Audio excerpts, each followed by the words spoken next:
Welcome to Kovai Cousins. இன்னைக்கு நாம crumbled பன்னீர் பாயாசம் எப்படி செய்யறதுன்னு பார்க்கலாங்க. இது செய்யறது ரொம்ப ஈஸிங்க. ஸ்பெஷல் டே, உங்களுடைய கல்யாண நாள், பர்த்டே, இல்லை உங்கள் வீட்டுக்கு ஸ்பெஷலாக யாராவது கெஸ்ட் வராங்க அப்படின்னா இந்த மாதிரி ஒரு டிஷ்ஷை செஞ்சு கொடுங்க, அசந்துருவாங்க. அவ்வளோ டேஸ்ட்டாக இருக்கும். பன்னீரில் நிறைய ப்ரோட்டீன்ஸ் இருக்கிறதுனால குழந்தைங்களுக்கு இந்த மாதிரி அடிக்கடி செஞ்சு கொடுக்கலாங்க, ரொம்ப விரும்பி சாப்பிடுவாங்க. வாங்க இப்போ crumbled பன்னீர் பாயாசம் எப்படி செய்யறதுன்னு பார்க்கலாம். இதுக்கு முன்னாடி நீங்கள் கோவை கசன்ஸ் சேனலை சப்ஸ்கிரைப் பண்ணினா கோவை கசன்ஸ் சேனலுக்குள்ளே போயிட்டு சப்ஸ்கிரைப் பட்டனை கிளிக் பண்ணிவிட்டு பக்கத்தில் இருக்க பெல் ஐக்கானையும் கிளிக் பண்ணிக்கோங்க. அதுக்கு மேலே இருக்கிற ஆல் அப்படிங்கிற பெல் ஐக்கானையும் கிளிக் பண்ணிங்கன்னா நாங்கள் போடுற எல்லா வீடியோவும் உங்களுக்கு உடனே கிடைக்குங்க. crumbled பன்னீர் பாயாசம் செய்யறதுக்கு முதல்ல பன்னீர் ரெடி பண்ணிடலாங்க. அதுக்கு நான் இங்கே ஒரு 1/2 லிட்டர் அளவுக்கு பால் எடுத்து நல்லா காய வச்சுருக்கேங்க.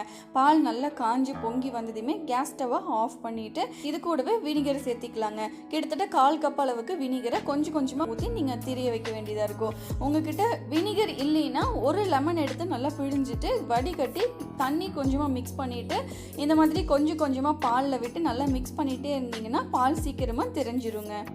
நான் இங்கே வினிகர் யூஸ் பண்ணி பால் தெரிய வச்சுக்கிறேங்க. வினிகரை போட்டு நல்லா மிக்ஸ் பண்ணிகிட்டே இருந்தோம்னா கொஞ்ச நேரத்துலேயே பால் இந்த மாதிரி நல்லா தெரிஞ்சு வந்துடும். இப்போ இதை ஒரு ஸ்டெய்னர் வச்சு அது மேலே துணி போட்டு நம்ம இதை வடிகட்டி எடுத்துடலாங்க. இதில் இருக்கிற தண்ணியெல்லாம் சுத்தமாக வடிஞ்சதுக்கப்புறமா இது மேலே வீட்டில் நார்மலாக ரூம் டெம்பரேச்சர் இருக்கிற தண்ணி போட்டு இது சுத்தமாக வாஷ் பண்ணி எடுத்துடலாங்க. ஒரு தடவைக்கு 2 தடவை சுத்தமாக இந்த மாதிரி தண்ணி போட்டு வாஷ் பண்ணி எடுத்துக்கோங்க. அப்போ வினிகர் ஸ்மெல்லோ இல்லை நீங்கள் லெமன் யூஸ் பண்ணியிருந்தீங்கன்னா அதனுடைய ஸ்மெல்லோ இந்த தண்ணியிலே போயிடும். துணியை நல்லா இந்த மாதிரி மடித்து தண்ணியை சுத்தமாக வடிகட்டி எடுத்து ரெடியாக வச்சுக்கோங்க. அடுத்தது ஒரு அகலமான பேனில் 3/4 லிட்டர் அளவுக்கு பால் எடுத்துக்கோங்க. இந்த மாதிரி முடிஞ்ச வரைக்கும் அகலமான பேன் எடுத்துட்டிங்கன்னா பால் சீக்கிரமாக சுண்டிடுங்க. கேஸ் ஸ்டவ்வை ஹை ஃப்ளேமில் வச்சுட்டு பால் ஒரு தடவை காய்ச்சி எடுத்ததுக்கப்புறமா கேஸ் ஸ்டவ்வை சிம்மில் வச்சுக்கோங்க. இந்த பால் பாதி அளவுக்கு சுண்டுற வரைக்கும் நீங்கள் கேஸ் ஸ்டவ்லேயே வச்சுருக்கணுங்க. அதனால் கேஸ் ஸ்டவ்வை சிம்மில் வச்சுட்டே குக் பண்ணிக்கோங்க. அடிக்கடி கலந்து விட்டுட்டே இருங்க, இல்லைன்னா பால் அடி பிடிக்க ஆரம்பிச்சிடுங்க. கொஞ்ச நேரத்துலேயே பால் நல்லா சுண்டி பாதி அளவுக்கு ஆயிடுங்க. இந்த மாதிரி இருக்குங்க. இப்போ இந்த ஸ்டேஜில் நம்ம சர்க்கரை சேர்த்துக்கலாங்க.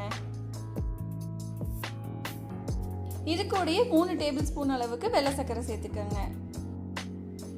சேர்த்துட்டு இது நல்லா ஒரு தடவை மிக்ஸ் பண்ணி விடுங்க. இந்த பாலை மிக்ஸ் பண்ணும்போது சைடில் இருக்கிற ஆடையெல்லாம் எடுத்து விட்டு நல்லா மிக்ஸ் பண்ணிகிட்டே இருக்கணுங்க. பால் நல்லா இந்த அளவுக்கு காஞ்சி வந்ததையுமே இது கூடவே நம்ம ஏலக்காய் தூள் சேர்த்துடலாங்க. இந்த ஸ்டேஜில் ஒரு 2 பிஞ்ச் அளவுக்கு ஏலக்காய் தூள் சேர்த்துட்டு இது நல்லா ஒரு தடவை மிக்ஸ் பண்ணி விட்டுருங்க. ஏலக்காய் தூள் இந்த பாலோட நல்லா மிக்ஸ் ஆனதையுமே கேஸ் ஸ்டவ் ஆஃப் பண்ணிவிட்டு நம்ம ரெடியாக எடுத்து வச்சுருக்கிற பன்னீரை நல்லா கையால் உதுத்தி எடுத்துக்கோங்க. இந்த மாதிரி நல்லா உதுத்தி எடுத்துட்டு ரெடியாக இருக்கிற பாலோட இதை சேர்த்துட்டு நல்லா ஒரு தடவை மிக்ஸ் பண்ணி விட்டிங்கன்னா ரொம்ப டேஸ்டான பன்னீர் பாயாசம் ரெடிங்க. ஏற்கனவே பன்னீரும் குக் ஆனதுனால ரொம்ப நேரம் நீங்கள் அடுப்பில் வச்சு குக் பண்ணுங்கிற அவசியம் கிடையாது. இப்போ இது நல்லா ஆனதுக்கப்புறமா நீங்கள் ஃப்ரிட்ஜில் வச்சுட்டு சர்வ் பண்ணிடலாங்க. உங்ககிட்ட என்ன நட்ஸ் எல்லாம் இருக்கோ எல்லாத்தையுமே பொடியாக கட் பண்ணிவிட்டு இது மேலே தூவி விட்டு நீங்கள் சர்வ் பண்ணிடலாம். அவ்வளோதாங்க, ரொம்ப டேஸ்டான பன்னீர் பாயாசம் ரெடி ஆயிடுச்சு. இது உங்களுக்கு ஒரு ஸ்பெஷலான டிஷ்ஷாக இருக்குங்க. சாப்பிட்றதுக்கு ரொம்ப நல்லாயிருக்கும். செஞ்சு சாப்பிட்டு எங்களுக்கு எப்படி இருக்குன்னு கமெண்ட் பண்ணுங்கள். கூடவே லைக் பண்ணுங்கள், ஷேர் பண்ணுங்கள், சப்ஸ்கிரைப் பண்ணுங்கள், பக்கத்தில் இருக்க பெல் ஐக்கானையும் கிளிக் பண்ணுங்கள். வேறு ஒரு நல்ல டிஷ் எப்படி ஈஸியாக டேஸ்ட்டாக செய்துங்கிறது உங்களுக்கு நான் ஷேர் பண்ணுறேன். அது வரைக்கும் பை பாய்.